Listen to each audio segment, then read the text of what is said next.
Welcome, welcome back to Crafting a Meaningful Life. Your meaningful life, my meaningful life. That's why we do this every single week, and we do it together because we're committed to getting to the end of the life and saying, damn, that was a well-lived life.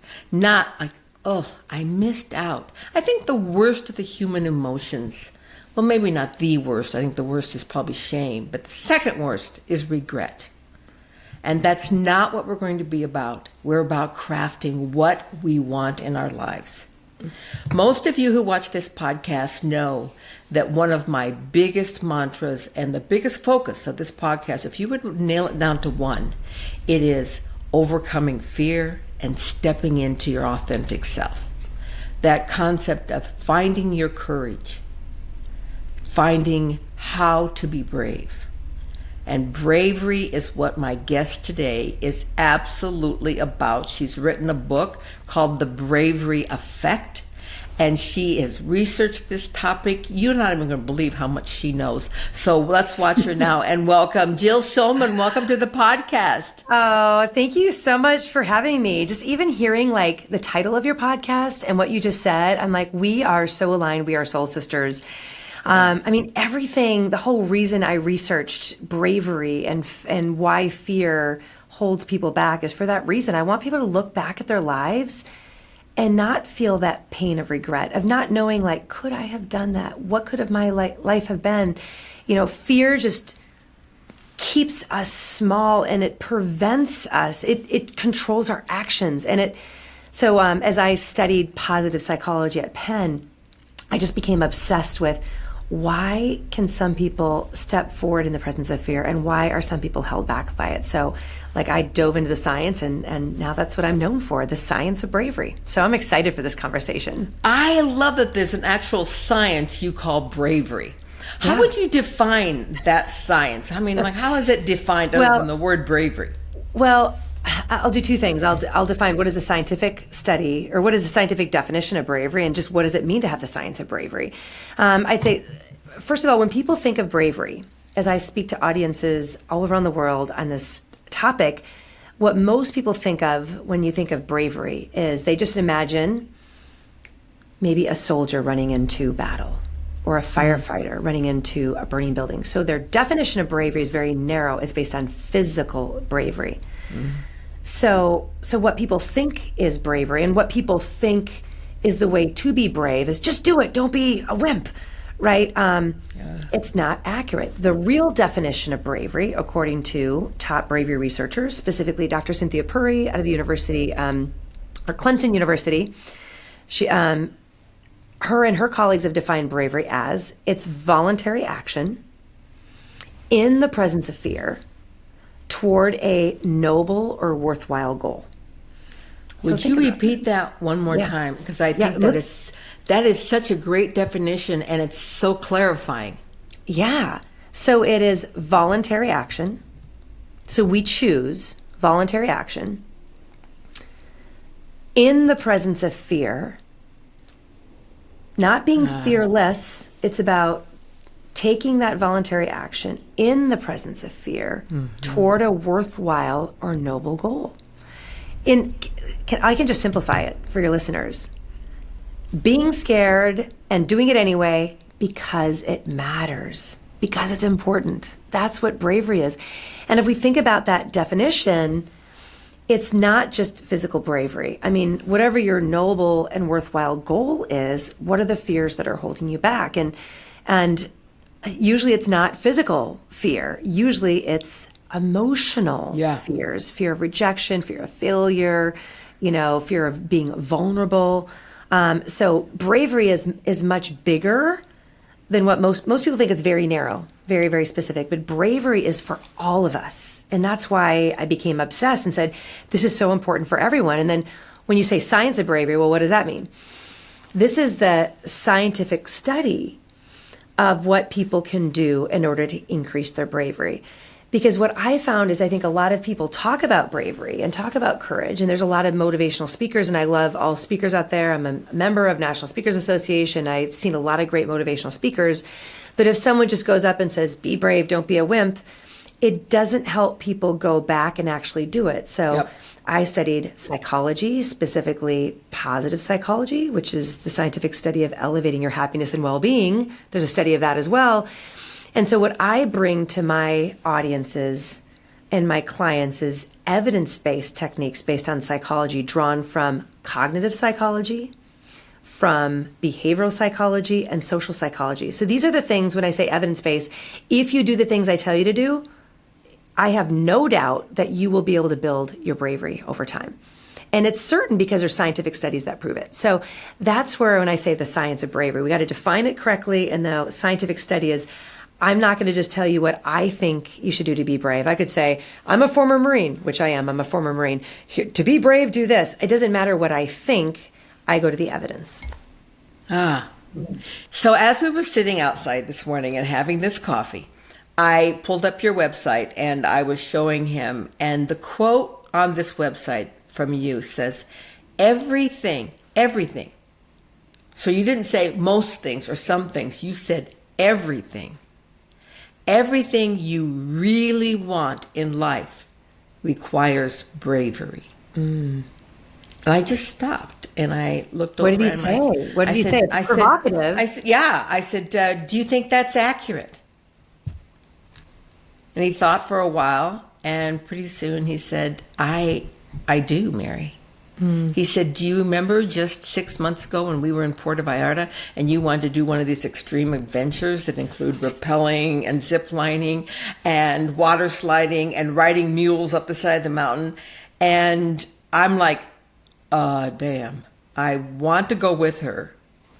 I don't want to be a wimp. But I'm going to have to overcome some fears I've always had. He's been he's an athlete from the word go. So it doesn't mean anything for him to go into a game of doing something. He's a tennis player, he's a golfer, he plays baseball, even at this age. And he said, but to do that,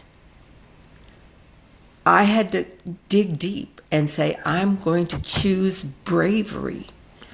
And I thought about that everything that's worth going after requires bravery. Yeah, it does. How do you give the model for people then to do it? Well, usually what I do to kind of prove that statement is I just ask people. So I want to ask you this question and your audience to think of this question. Think about your most proud accomplishment in life. This is one of that most proud accomplishment is that thing that you really, really wanted. So I want you to think back, and what is that thing? And then I ask the next question, which I will, so you've got that in your mind. Was it hard? Were there challenges? Or was it really easy? Was it just handed to you on a silver platter and it was the best thing ever? Or the best moments in life, was it preceded by challenges, adversity, or a hard path? And then everyone in the audience has got their hands up, nodding, going, yes, it was. So I can say, let's look at just the audience. Everyone with their hands up. Everyone said the best moments of my life were on the other side of hard. So you can help people understand why that is. Even things like, I get some pushback like, well, how about like I met the woman of my life and, of my dreams, and I have a great marriage and it's one of the best things in the world. And I say, well, if it's just easy, or let me back up a little bit. In order to have the very best marriage, we still have to work at it. It's sometimes really hard to have the very best marriage. If you stop trying, then sometimes the very best marriage and the best person, the marriage can fall apart, right? So everything, the best things, they require effort, and sometimes they're hard, but they're so worth it, right? And I want to tie this to a little bit of evidence in positive psychology, because I want to make sure everything I say, I always have to back with science. So let me just do that for a moment. Okay. So in the field of positive psychology, so again, positive psychology is a scientific study of elevating happiness and well-being. So think of me as a happiness scientist. So according to Dr. Marty Seligman, who is the founder of positive psychology at Penn, I studied under him. What he found is, and he had research that really looked into what are the main factors that contribute to elevating happiness and well-being. And he came up with this acronym. And it's PERMA. It's PERMA. And I'm going to end with A because that's where bravery comes in. So P stands for positive emotion. So we do want to experience positive emotions like happiness, joy, awe, etc., gratitude. So that is an important element of happiness and well-being. But it's only 1/5. A lot of people mistakenly think that the only key to happiness and well-being is just smiling and laughing all day. It is, positive emotions are important, but it's only 1/5. And then the E in PERMA stands for engagement or flow state. That's all of Mihail Csikszentmihalyi's research on flow. Then the R in PERMA is relationships. The M in PERMA is having a life of meaning. And the A in PERMA is accomplishment.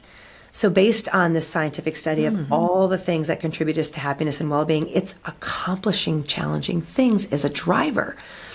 And when people can't accomplish things that they really want, it can detract from their happiness and well-being. So, and in my field of positive psychology, like I feel like the A in PERMA, the accomplishment, doesn't get enough attention. In fact, sometimes, at conferences with positive psychology, there seems to be a feeling like, oh, we don't want to talk about accomplishment. Do we really want to talk about accomplishment? We want to talk about just relationships and meaning and positivity and all these things. But accomplishment is absolutely an avenue to elevating our happiness and well-being.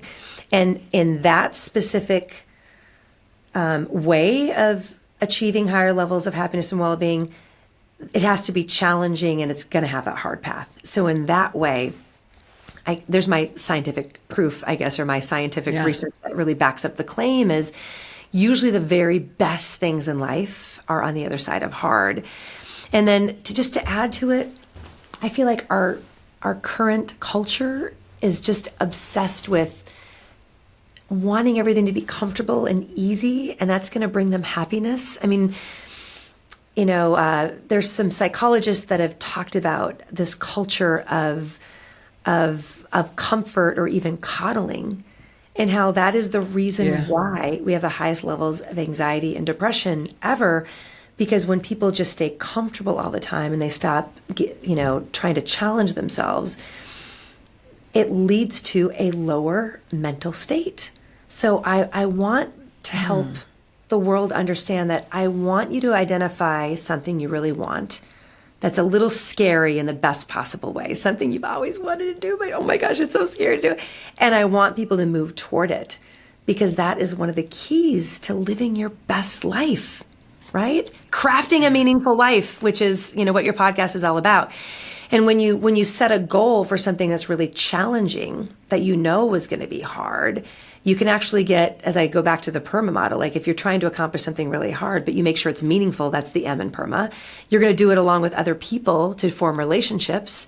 You're going to get into that flow state and you want to try to generate positive emotions as you're trying to accomplish it. So you can get all 5 elements of PERMA when you set the challenging goals.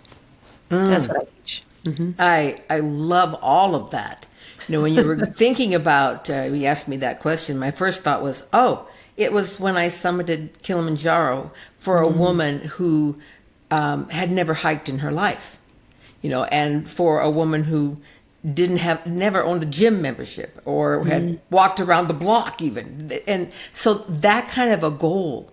But then I thought back and I realized that was a single accomplishment. But it was actually at age 50, the mindset change that when I decided this was no longer going to be my life. And I went through this health and wellness change. I divorced my husband. I started a new path. But it wasn't an overnight thing. I mean, we're talking here a 6, 7, 8-year process. Of keeping focused on a goal and actually being able to every day have to choose bravery. Yeah. I love that you said every day too, because bravery doesn't happen in these miracle moments. I mean, there are moments where a child falls into a river and someone jumps in and there's kind of that moment. They don't even think, they just act.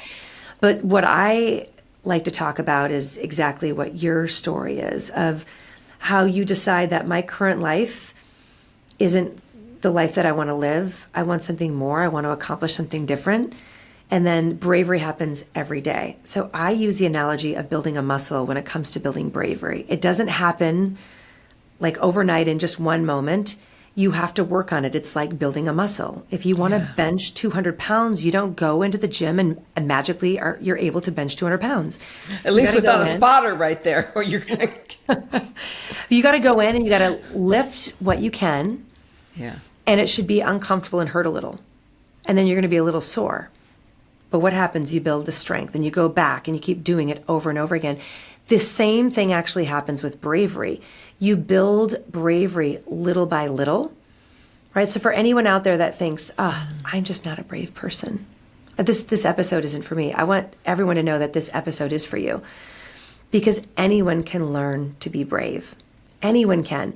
When you take that little step forward, doing something that makes you a little uncomfortable, right? You're working out that bravery muscle. And what I'm talking about is like literally in your brain, right? When you do something that's hard, that's uncomfortable, that's scary, there's different parts of your brain that get a little workout and has to change. It's called brain plasticity. There's a part of the brain, the ACC, which is kind of like the bravery part of the brain. You've got your prefrontal cortex that is overriding your amygdala, which is telling you, fear, don't do it, just stay comfortable. So when you do that, your brain goes, oh, wow, this person just made me do something that kind of gave my brain a workout. That was something new. That was hard. Mm-hmm. And you do it again. And then you start creating new neural pathways. You actually get some cortical thickening in your prefrontal cortex. Like literally you're changing your brain over time, and you build that bravery over time, just like you build a muscle in a gym. So it's fascinating how when you look at the science, anyone can be brave. They got to put in the work, the consistent work like you did, everyday bravery.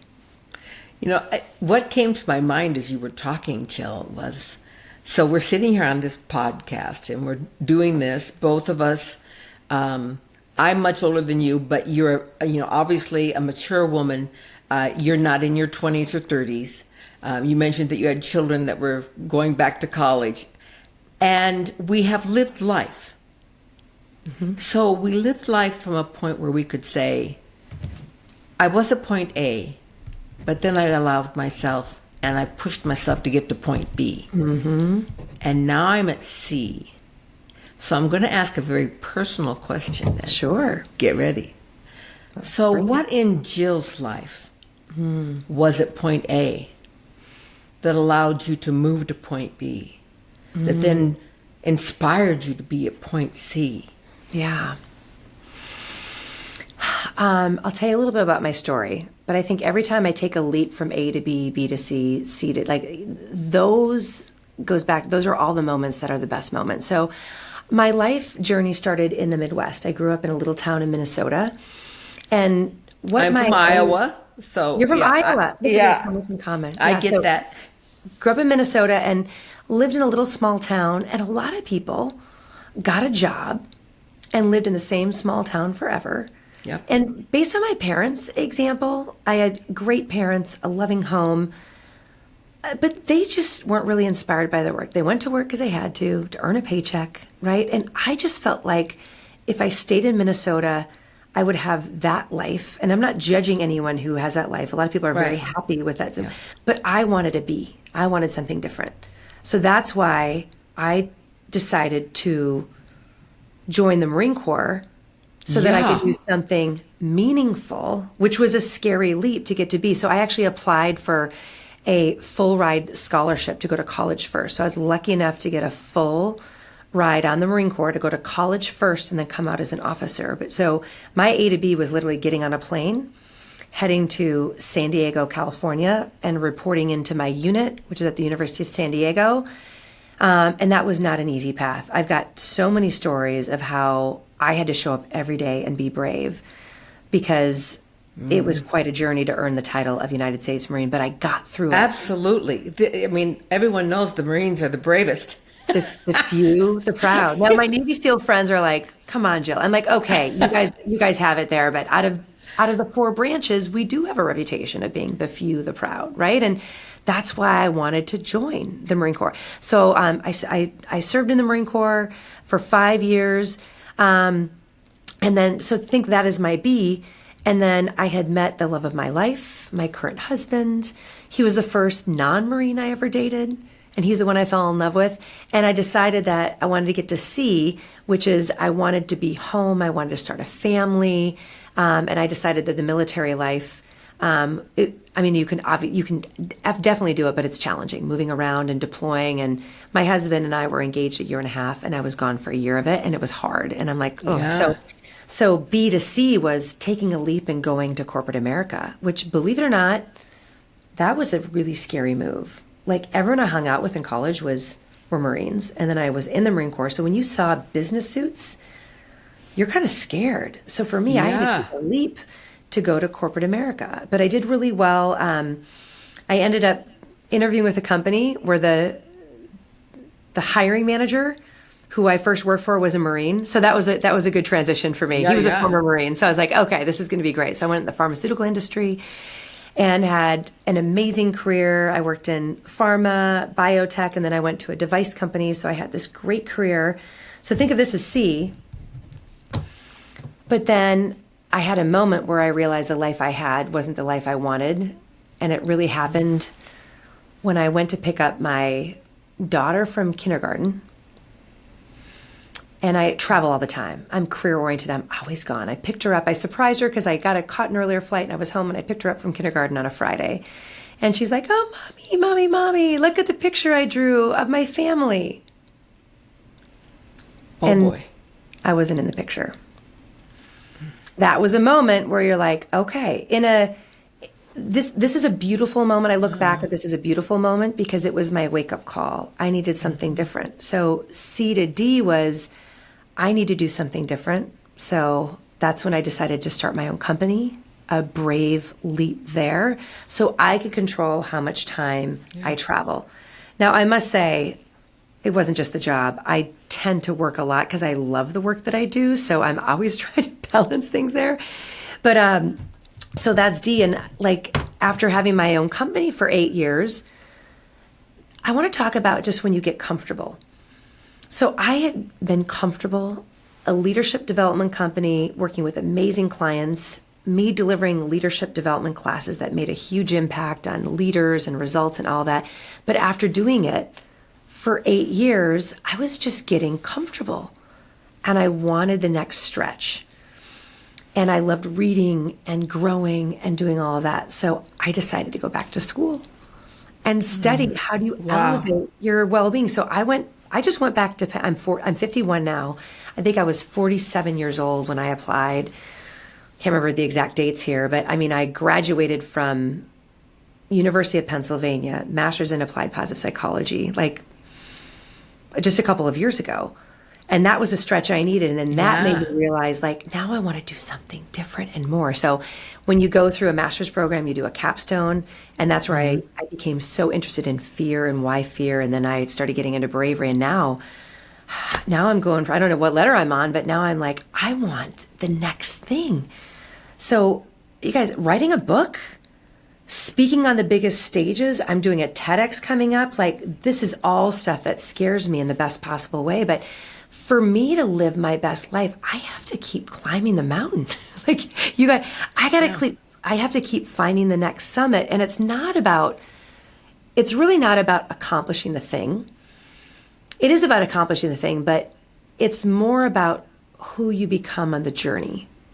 Like, think about you. Was it really about Mount Kilimanjaro, or was it really about who you became on the journey? Yeah. What was more important? It wasn't about standing on the summit. Mm-hmm. That was, you're up there 10 minutes. Yeah. I trained for 6 months to be able to stand up there for 10 minutes. It was about the journey. It's the journey. And let me ask you this, Mary. People probably know your story, but how did you feel differently about yourself going through that journey and finally accomplishing it? Yeah. I definitely gained that bravery feeling. Like, now when people in Utah think of Mary Crafts, they think of, wow, she is the bravest woman I know. Mm. Whereas before, that was never anything that was associated with me. Yeah. And probably one of my biggest lessons on Kili was this concept of that they say poly as they go up the mountain. And it's one step at a time. That's what it means. One foot in front of the other. Just do one, yeah. And those moments when you feel like you can't go on, or I would say, can a helicopter get up here? Do I have to go on? Can I just like get off the mountain, stop the train? I want to get off here, And they're like, yes, a train can come up, a helicopter can get here. Mm-hmm. Is that what you choose? Ooh, And I had to stop and think for a moment of all the journey that led to that point. And now, do I want to give up? Mm-hmm.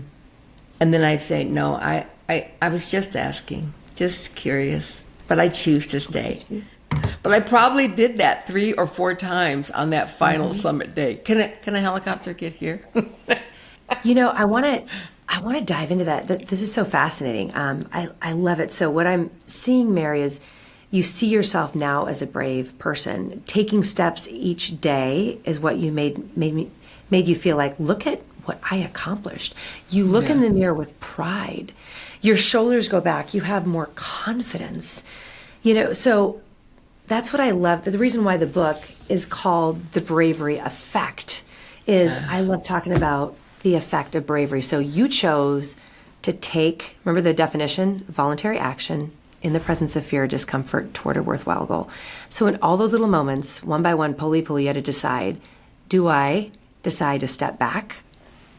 Or do I decide to be brave and step forward? And you kept choosing to take that step forward, which is the definition of bravery. And each step that you were brave got you to that accomplishment. And that changes really your identity. Yes. And I think the reason why this is so important is I think a lot of people, they have a fine life. Their life is fine. Like they've got a job, they've got a family. Like, my job's fine. Like it's not my dream job, but it's fine. And my family's fine. And this is where I get kind of sad for people. I'm like, if you want to stay fine, then stay fine. But if you want to live an absolutely exhilarating best life, the best life ever, if you're interested in that, you're going to have to move, as you say, from your B to your C. And you got to decide what that is, and you need to go for it. When you think about the scientific study of happiness and well-being, positive psychology, it's not talking about people who are depressed or anxious or schizophrenic and getting them from not being miserable. Positive psychology is taking people who have an okay life, but get them to an extraordinary life. Yeah. And that is what requires bravery. You got to figure out, well, what is it that I want? And it's going to take bravery. And I love your example in the moment up the mountain, because I use this with my audiences, and I purposely am a little bit provocative here, so I will be with your audience too. Like in those moments, you have a choice. Your choice is to be brave, and you already know the definition of bravery, voluntary action in the presence of fear or discomfort toward that worthwhile and noble goal that you already said that you really want. Yeah. The opposite, instead of stepping forward and being brave, is what? If we take a step back or we run away, what is that?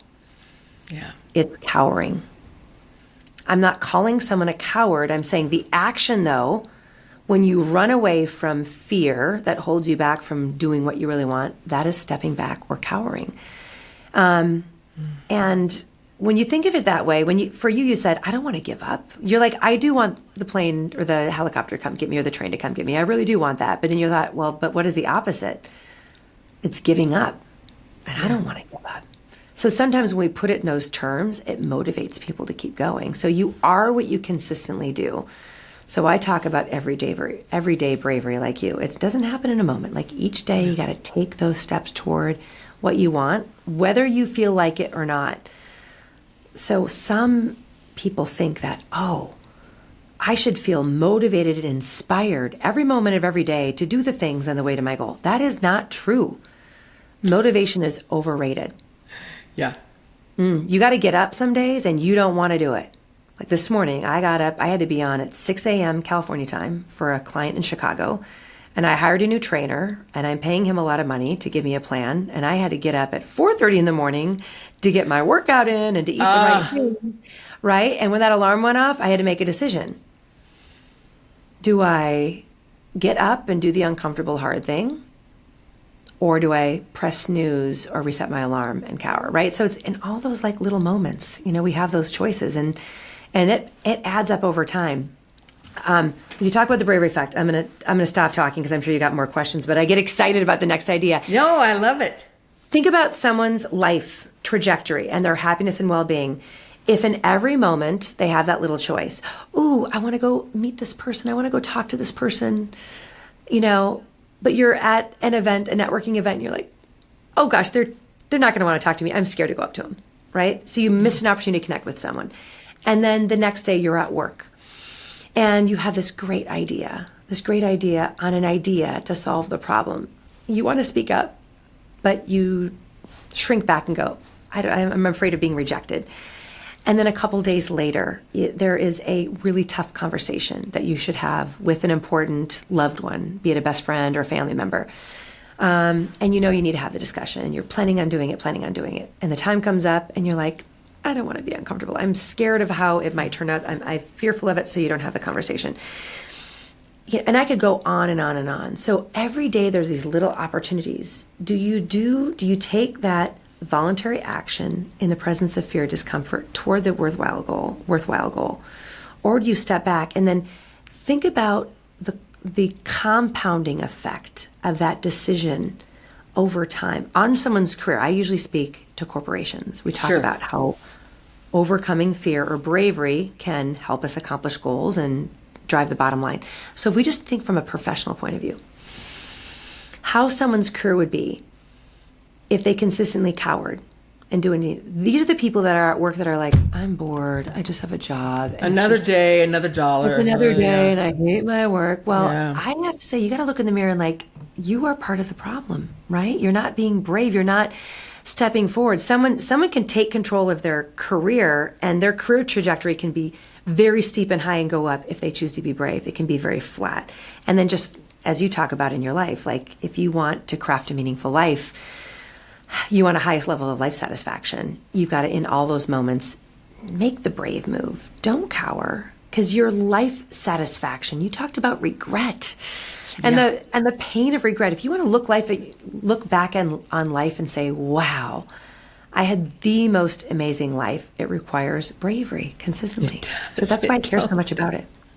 I love that, Jill. When I think about in my career, in the beginning part of my career, it was all about based on ego.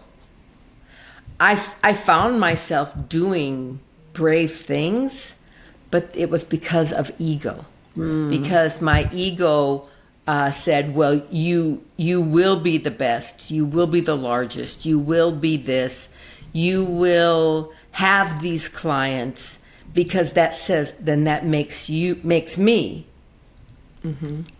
better than being less than. And that ego-based kind of bravery is not really bravery, because in another situation you realize I had not built the foundation for bravery. And I dealt with it over and over and over and over. I mean, almost on a daily basis. And finally, when I flipped the switch to having bravery be not about satisfying my ego, but stepping into my authentic self. Yes. And allowing that bravery to build, then it wasn't every day I had to face the same lions. Yeah. That every single day I was starting at a different point and building more and more and more. Yeah. So I think that it's a critical thing that as we look at this, I love that distinction, bravery, and it's such an important one. It is a big distinction. So we have to think about what is the goal, because what I say is a worthwhile or noble goal. Like, if the goal is to make a ton of money, to look like the richest guy in the neighborhood, to just get the position at the top so I will look like I'm powerful, those are not noble goals. Yeah. We should be making sure that the goals that we set are self-concordant goals. Like, let me give you an example of a brave goal that that I think takes tremendous bravery. Maybe someone has a job with a huge fancy title, right? And on the outside, they look like they're super successful, but maybe their marriage and their family is suffering. That person might be really brave to leave that job. Yep. And do something different. That is taking that brave step toward what you really want, where you're prioritizing, your marriage, your family well-being, and you're going to find a career that's going to fit with that.